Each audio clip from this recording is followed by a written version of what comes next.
what are the specific things that need to be linked? For example, link the emotion to the reactive behavior. I've heard lots of talk about linking, but can't find a specific list of links.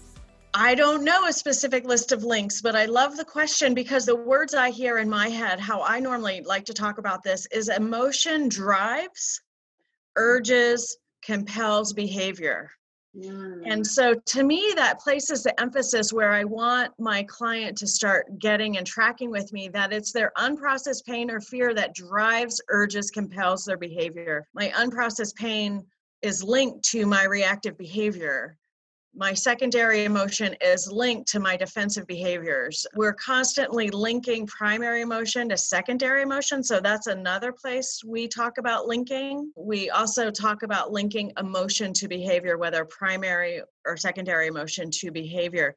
Mostly we want our clients to know that the brain is way too risk adverse to do any behavior randomly. Because we know behaviors aren't done randomly, what's driving this behavior? And so that's where the word linking comes alive to me, or those other words, drive, urge, compel. That's really helpful. So, like, you might not necessarily think about cycle work, de-escalation in terms of linking.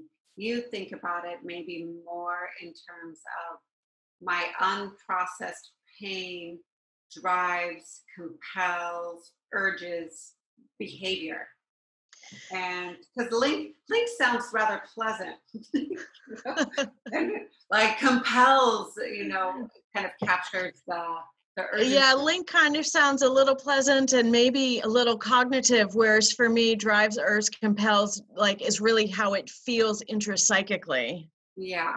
Like it's not a choice. It's not a cognitive, let me link this with that, for instance. It does help me in the steps model. It does help me link steps 2 and 3. Like, I'm constantly linking the interactional behavior, the negative pattern of interaction, and each partner's coping strategy and their behavior, their steps in the dance of step 2, linking it, and I'm happy to use that word in this case, linking it with the underlying emotion of step 3. And then the same with tango moves 1 and 2, linking.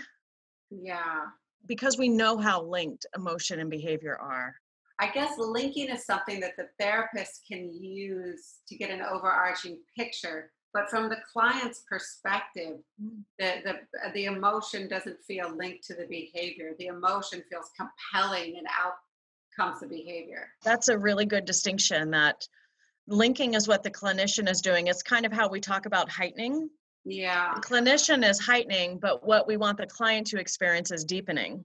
Yeah. And so the clinician is linking, but what we want to help the client make friends with is that drive, urge, compelling that makes them rigid, to go back to the first part of the question.